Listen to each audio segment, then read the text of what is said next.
A rancher lived alone for years, until 7 beautiful widows asked to stay the night. But what Elias Cade saw in their eyes beneath that thundersplit sky wasn't fear. It was calculation, sharp, quiet, and cold. The desert wind clawed at the canyon like a hungry beast, kicking up dust and slamming it against the old timber walls of Elias's ranch house. Inside, the kerosene lamp flickered.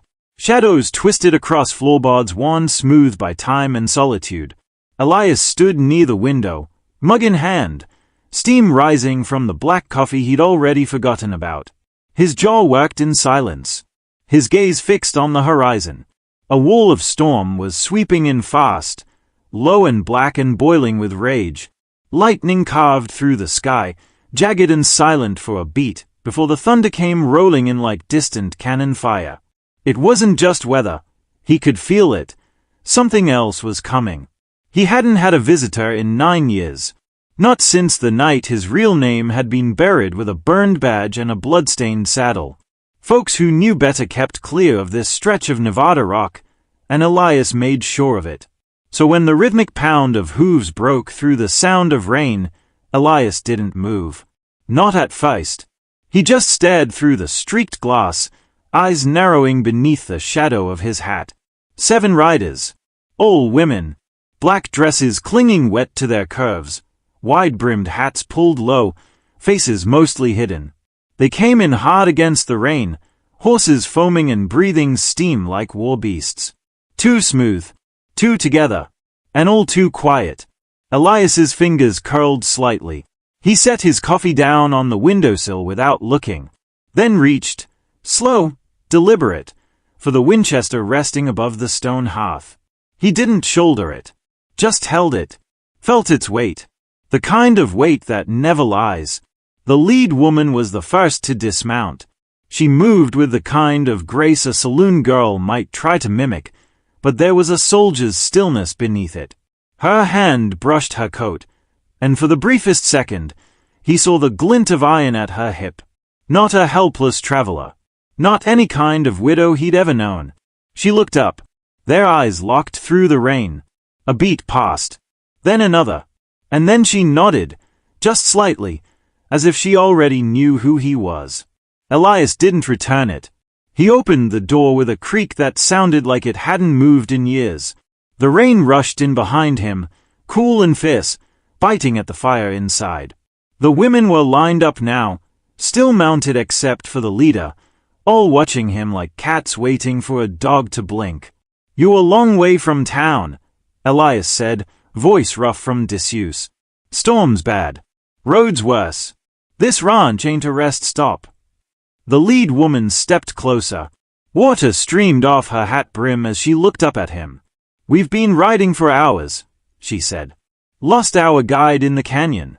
Just need a roof till morning." Elias didn't answer right away. His eyes flicked to the others, hands on saddlebags, reins held tight. Too tight. These weren't lost women. These were women used to danger. Or causing it.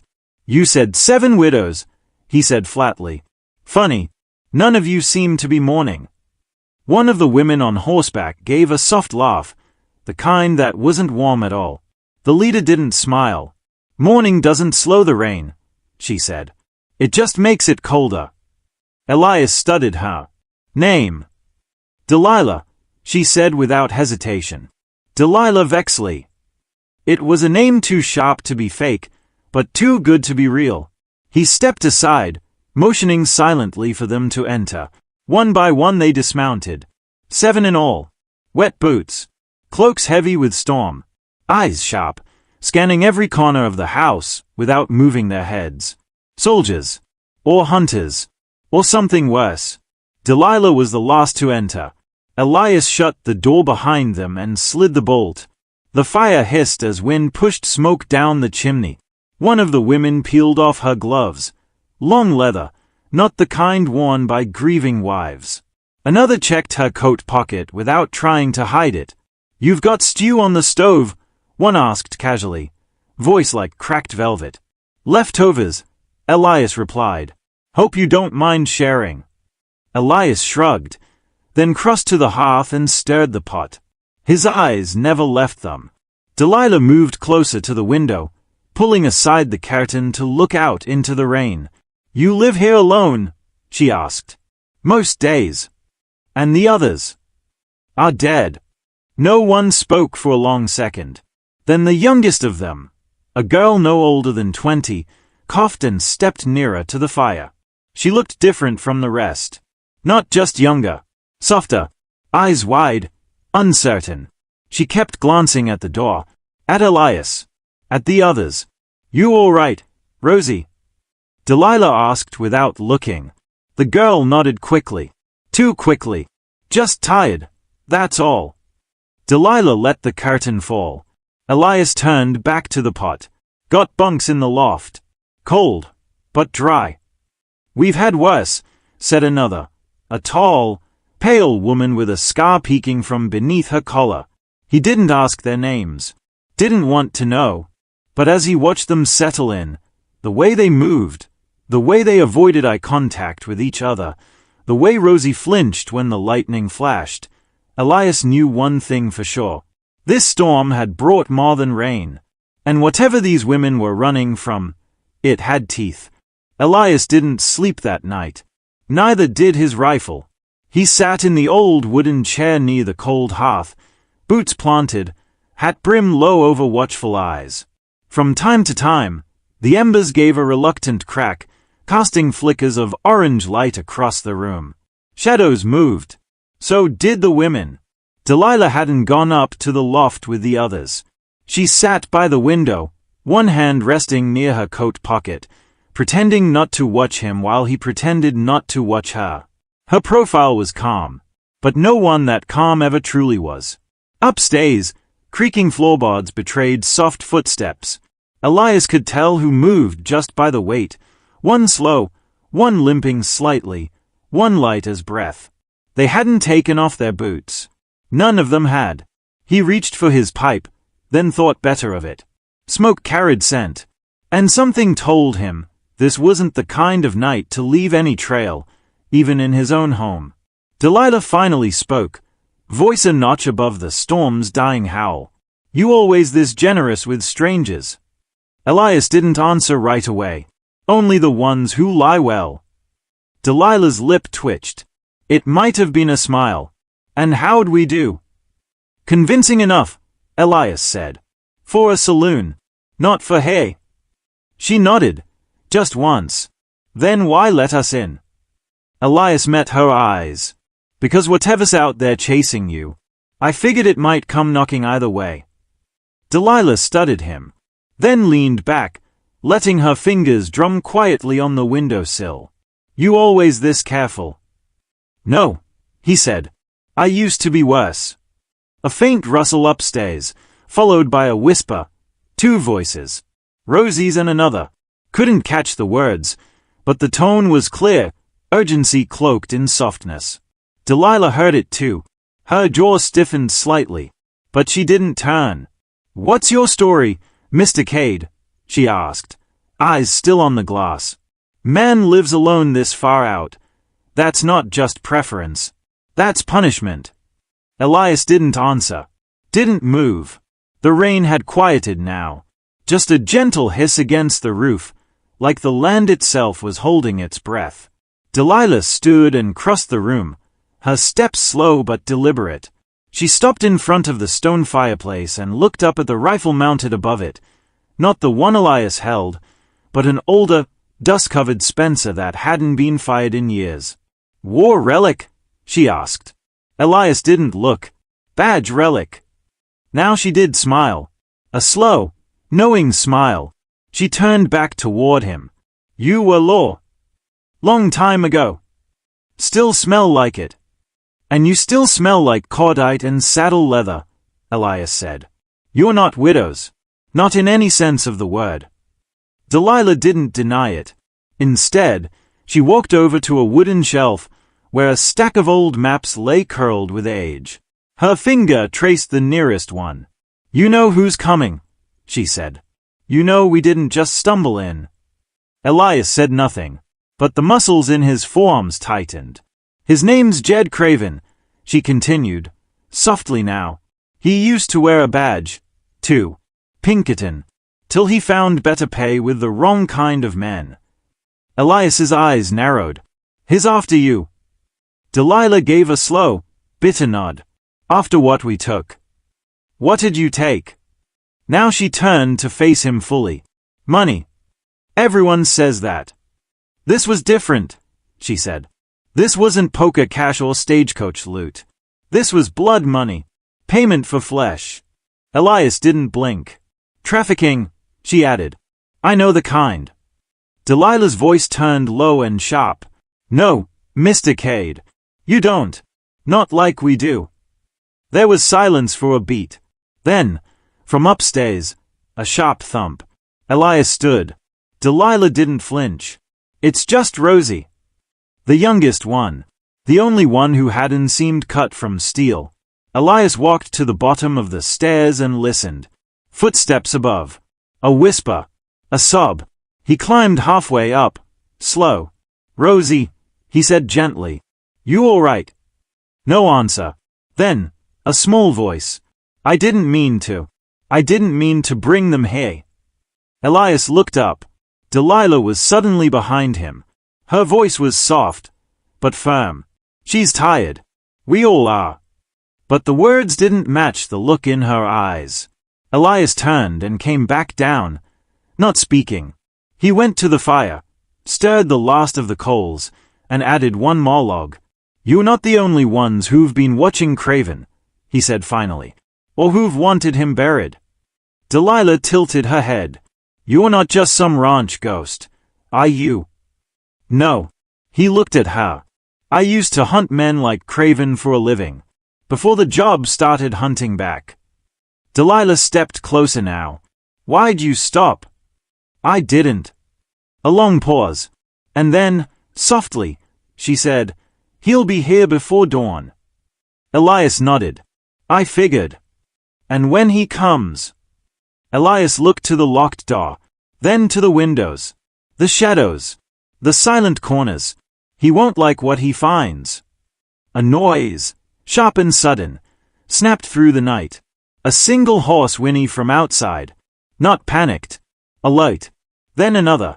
Delilah reached for her side. Elias raised his rifle. They both moved to the front window in one motion. Through the rain-soaked dark, torches flickered on the ridge. 6. No, 7. Elias's voice dropped to a whisper. He found you. Delilah's eyes were hard. He found us. And the girl upstairs, the one who just whispered the words, I didn't mean to bring them, hey? She was crying now. But Elias had the sense her tears weren't just for Faye. They were for guilt. Rosie sat on the edge of the bunk upstairs, her hands buried in her skate, fists clenched so tight her knuckles had gone white. The others stood near the window, each woman watching the distant torches like wolves scenting fire. No one blamed her. Not aloud. But the air was different now. Tight. Heavy with unsaid things. Below, Elias moved with precision. No panic, no wasted motion. He doused the lamp, shuttered the last window, and pulled a battered trunk from beneath the stairs. Inside, tools not used in years but oiled every season. Coils of wire, a scattergun, a set of iron caltrops, 2 sticks of dynamite wrapped in cloth. Delilah watched him from across the room, her arms folded, lips pressed tight. You were ready, she said quietly. Elias didn't answer. He simply checked the percussion caps on the scattergun, loaded it slow, and set it down beside the front door. How many men does Craven ride with? Depends who is paid, Delilah said. Tonight, 8 or 10, maybe more. Good with guns. Too good. Elias looked toward the staircase, his voice lower. And the girl, Rosie, what's her part in this? Delilah hesitated, then said, she wasn't supposed to come. She's not a fighter. She lost someone. A sister. Craven's men sold her west of Carson City. Rosie tracked them for a year before we found her. She's trying to be brave, but she's still made of glass. Elias nodded once. She cracked tonight, he said. Which means someone out there knows exactly where to look. Delilah turned her head sharply. You're saying she led them here? Not on purpose. But maybe she wrote a letter, told someone where we were headed. Or maybe she was followed. Doesn't matter now. They are here. A bootstep creaked on the stairs. Then another woman appeared, tall, hawk-eyed, rifle slung over her shoulder. Cravens circling. Looks like they are flanking from both sides, probably waiting for the wind to die. Delilah nodded. Thanks, Tess. Elias tossed her a tin of cartridges. Hold upstairs. You see movement, don't wait to ask. Tess caught the tin and vanished back up the steps like smoke. Elias crossed to the back wall and began opening a hidden panel behind a shelf. Delilah raised an eyebrow. Tunnel. Root cellar, Elias said. But it runs out past the bluff. Good for slipping out. Or circling behind. She stepped closer. You planning on running? Planning on options. The door to the cellar creaked open, the cold earth smell rising up from below. Delilah peered down, but didn't move. Rosie could go, she said. She's not built for this fight. Elias glanced at her. That girl saw too much already. Sending her alone into the dark won't erase it.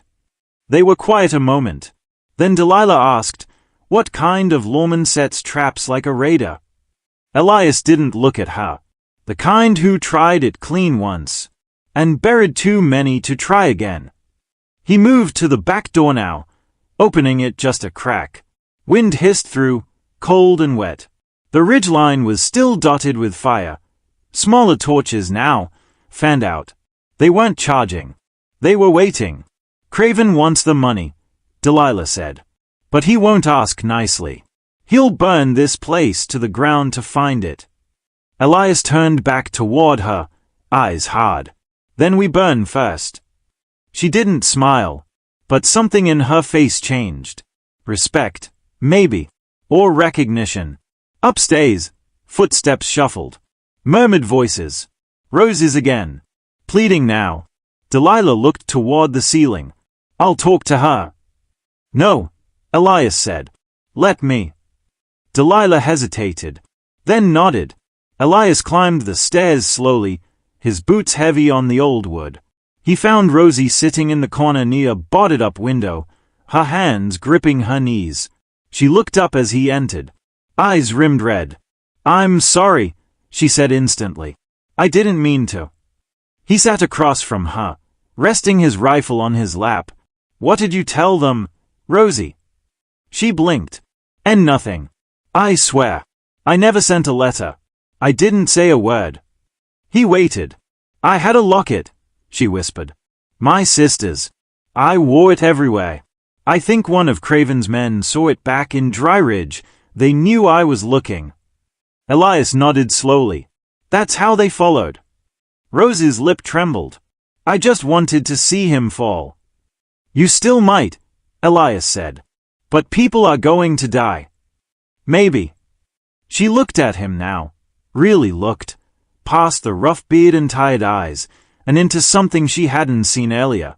You're not just a rancher, are you? Elias smiled faintly.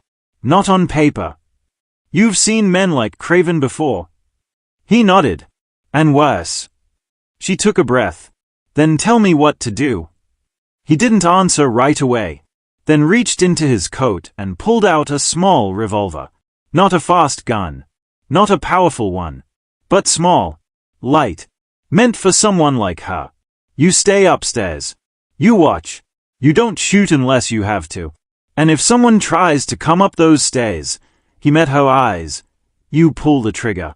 You hear me? Rosie nodded. Her hands were shaking as she took the gun. Elias left her there, alone in the dark, heart pounding. Back downstairs, Delilah and the others were preparing. Ammunition laid out. Knives checked. The room smelled like metal and fire and rain. Through the front window, torchlight flickered again. Closer now. Then, a voice. Hello in the house. Elias stepped to the door but didn't open it. Craven, he called. A low chuckle outside. You got some lost property in there, Cade. The use of his name was deliberate. A threat. A calling out. Delilah was beside him now. Rifle raised. Let's talk, Craven called. You and me. Man to man. Elias unbolted the door, opened it just enough to step out. Rain soaked his hat instantly. The wind had shifted. And on the ridge, silhouetted by lightning, Craven stood on horseback, long coat billowing, surrounded by 6 armed men. A 7th shadow dismounted, creeping along the side fence. I figured you'd be here, Elias said. Craven grinned, yellow teeth flashing. Well, he said, I always wanted to see what a ghost looked like in the flesh. Elias didn't smile. You brought a lot of guns. Craven shrugged. You've got my girls. They are not yours. That's where you're wrong. A pause. Then Craven said, You've got one chance, Cade. Hand them over, and I won't turn your house into a funeral pyre. Elias stepped back and slammed the door shut. Inside, he looked to Delilah. Show me where you hid the money. She raised an eyebrow. Why? Because we're not gonna let him take it. She smiled this time, slow and savage. No, she said. We're gonna make him choke on it. The stash wasn't where Elias expected. Delilah led him past the barn, behind a crumbling stone wall near the dry well. She knelt, pulled aside a false slab, and beneath it, oilskin-wrapped bundles stacked inside a hollow carved in bedrock. Elias crouched beside her, ran a finger over the waxed cloth. How much? 48,000, she said. Rail money. Slavery money. They used to ship girls east under freight codes. The men we stole it from called it cargo justice. He nodded grimly. Delilah looked at him. What are you thinking? I'm thinking we let Craven see what kind of justice we deal. Back at the house, Tess and the others were already laying traps. Tripwire along the west fence, sharpened horseshoes buried in the mud, glass scattered beneath the window frames. Rosie remained upstairs, eyes never leaving the ridge. Craven hadn't moved, but the torchlight had spread out now, flank positions, slow and deliberate. They are waiting for sunrise, Elias muttered. Or a mistake. Delilah handed him a bundle of the money. Then let's give them both. He took the bundle and left through the cellar door, disappearing into the storm. It was near dawn when the first shot cracked through the gray morning air. Rosie flinched, heart hammering, and peered through the upstairs shutter. She saw one of Craven's men, a short, broad-shouldered shape, stumble backward near the fence, blood blooming across his coat. Another muzzle flashed behind a wagon, then silence again. Below, Tess and another woman, Marlene, were crouched near the hearth, rifles steady. Clara watched the rear door with a shotgun across her knees. Delilah stood at the center like a commander in a war tent, eyes scanning, calculating. Calm, but ready to snap like wire. Suddenly, a voice called out again, this time closer. I know you're in there. Craven. He was pacing now, maybe 20 yards from the front porch, arms spread. You're protecting thieves, he shouted. Murderers. You think you're some kind of savior. Cade, you're nothing but a washed-up rat in a grave that forgot to finish burying itself. No reply. You want to know what I did with those girls? He called. I branded M. Sold M. You think I feel shame? I ate with senators.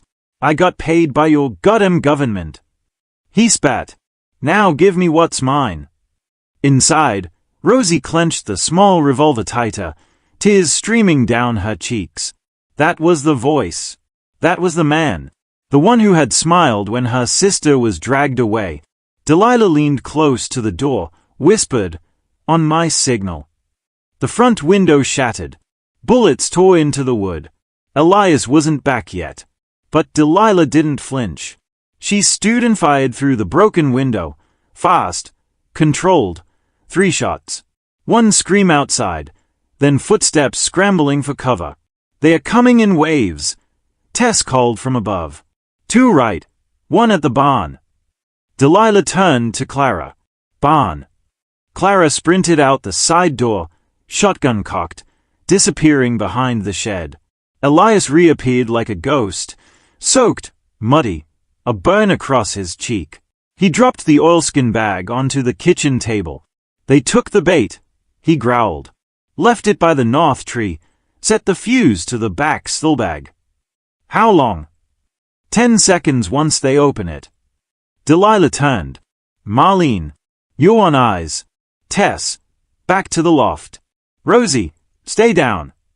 The next explosion ripped the dawn apart. A plume of fire shot up near the ridge. Screams. Then chaos. Craven's men broke formation. 3 charged the front, boots splashing in the churned mud. Elias opened fire. Clean, brutal shots. 1 dropped immediately. Another ducked behind the trough. The third made it to the porch. Before he could raise his pistol, Delilah was there, blade flashing from her sleeve, fast as a striking snake. She slit his leg across the thigh, kicked him backward through the rain, and finished it with a shot to the chest as he crawled. Inside, the house filled with smoke and gunpowder. Tess called down. They are circling again. 2 more left side. Clara's voice rang from outside. I got one. Elias stepped back from the door, eyes scanning the tree line. And then, a hand crashed through the kitchen window, grabbing Delilah by the throat. She twisted, gasped, tried to stab, but the man was strong, dragging her halfway out the window. Elias didn't hesitate. He crossed the room in a single motion, grabbed the man's wrist, and broke it with a sharp crack. Delilah fell free, coughing hard, knife still in her grip. Elias leaned through the shattered glass and ended it with 1 clean shot. Then silence. A brutal, waiting silence. Craven's voice broke it like a knife. That's 7 of mine, Cade. And I ain't even bled yet. Delilah wiped blood from her mouth. He's trying to break us. Elias shook his head. He doesn't know we've already been broken. Rosie came down the stairs now, trembling but upright. I want to help, she said. Please. I can reload. I can spot. Elias cut her off. Then watch the cellar tunnel. If anyone comes in from below, don't ask questions. Don't hesitate. She nodded and disappeared behind the back wall. Delilah turned to Elias. He's close. He'll push now. Let him, Elias said. It's time. Outside, they heard a whistle, sharp and shrill. The rest of Craven's men emerged from cover, charging from both flanks. Elias and Delilah stepped forward side by side, guns ready. The final siege had begun. The storm had passed, but the wind remained. It swept across the prairie like a restless spirit, stirring ash, broken glass, and dried blood. The once silent ranch now stood scarred, its fences shattered, barn scorched, and yard littered with the fallen. But inside the house, beneath its cracked rafters and soot-stained walls, there was still breath, still heat, still a heartbeat. Silas leaned heavily against the kitchen table, clutching his side, blood soaking through his shirt. The bullet hadn't hit anything vital, but it burned like fire. He stared out the broken window where dawn's first light began to crack across the distant ridge. Across from him, June poured whiskey onto a cloth, kneeling by Elias. The boy winced but didn't cry. His left arm was bandaged, and dirt streaked his cheeks. June glanced up at Silas, her eyes no longer cold and unreadable, but raw. Human. You did it, she said quietly. You held them off. He grunted. You helped. I shot my sister. Silas didn't say anything. He let the silence stretch. Outside, the last of the widow's horses wandered loose, their saddles empty. June stood, wiped her hands on her skirt. 3 of them are still breathing. I tied them up in the cellar. They won't die unless you want them to. Silas straightened. I don't want them to die. Not yet. She looked at him. Then what? We find out how far this web stretches, he said. You weren't just outlaws. You were part of something. Someone trained you. Her jaw clenched. You're not wrong. You said you lost someone. June looked away. A sister. A real one. Before we called each other that. She was taken in Kansas City, trafficked, vanished. That's how it started. We were girls. One by one we escaped or fought back. We killed the men who ran it. And then we turned into something else. Something worse. Silas folded his arms. But you stayed. For a while, she said. Because I thought maybe we could still do good. But it changed. Della changed. Started taking money. No longer freeing girls. Just moving them. Killing men who didn't cooperate. Then women. Even kids. It wasn't justice anymore. It was just blood. She moved to the sink, poured water from the pitcher. Her hands shook slightly. I thought if I could pull out, find somewhere quiet, maybe. She didn't finish. Silas stepped closer. You could have left. You didn't have to warn me. Didn't have to stand beside me. She met his eyes. Neither did you. They stood that way for a moment. Not enemies, not allies. Something in between. Two people used to violence, to silence, to losing more than they kept. Elias stirred. Mr. Whitmore. Silas crouched beside him. Yeah, boy. You gonna send her away now? Silas glanced at June, then back at the boy. No, not today. The boy blinked, then smiled a little. Good. June said softly, He's brave. Silas nodded. Braver than I ever was at his age. A shadow crossed the window. Both of them reached for their weapons instinctively. But it wasn't more of the widows. It was a man in a long coat, riding a black horse. June moved quickly to the door. I know that man. You expecting someone? No. They stepped outside. The rider slowed as he neared the gate, or what was left of it. He dismounted slowly, hands raised. He was older, maybe 50, clean-shaven, with dark eyes and a badge barely visible beneath his coat. Name's Carter, he said. U.S. Marshal out of Fort Laramie. Got word of gunfire last night. Found 3 bodies on the trail. Burned wagons. Figured it might be tied to that gang of women tearing across the territory. Came to see. Silas didn't lower his gun. You came alone. Didn't want to alert them if they were still here. Turns out I didn't need to. His eyes flicked over the damage, the blood, the spent shells in the dirt. You Whitmore. I am. And her. June spoke. Name's June Olcott. Carter raised an eyebrow. That's a name on a lot of wanted posters. I know, she said. You aiming to hang her? Silas looked at June, then at the boy, then at the house, his broken, battered house, where for the first time in 8 years, he wasn't alone. No, he said. I'm aiming to keep her alive. Carter looked between them again. Then maybe we talk. Maybe, Silas said. But not now. The marshal gave a slow nod. I'll be back. With papers. And questions. You do that. Carter mounted his horse and rode off, just as quietly as he'd come. June exhaled. That was close. It'll get closer. I don't care. Silas turned to her. You could run again. While he's gone. Head south. Disappear. She shook her head. No. Not anymore. Elias limped to the doorway. What happens now? Silas took a breath. Now. We rebuild. We heal. And when they come again, whoever they are, we'll be ready. June gave him a curious look. You said we. He met her eyes. Yeah, I did. From the hills in the far distance, another shape flickered in the light. A rider. Watching. June saw it too. Her voice dropped. That's not the marshal. No, Silas said. That's someone else. They watched as the distant figure turned and disappeared over the ridge. June's voice was quiet. It's not over. Silas nodded once. No. It's just beginning.